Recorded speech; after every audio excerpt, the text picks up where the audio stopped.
May kaduo ko sa ML, si Lara. Hindi kami, pero ewan ko parang may kami.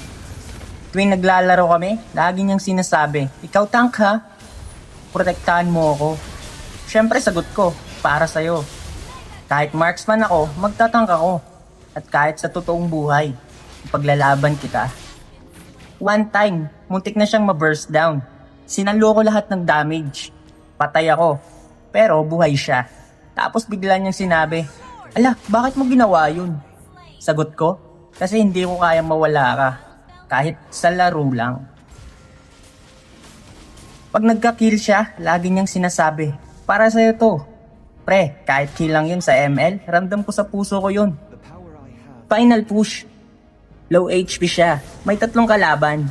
Ginamit ko lahat ng skills, pati flicker para iligtas siya. Panalo kami doon. Sabi niya, "Thanks ha, sa laro lang safe ako. Kasi nandyan ka." Sagot ko, "Sana sa totoong buhay na din." Hanggang ngayon, hindi ko alam kung duo lang sa ML kami o baka to duo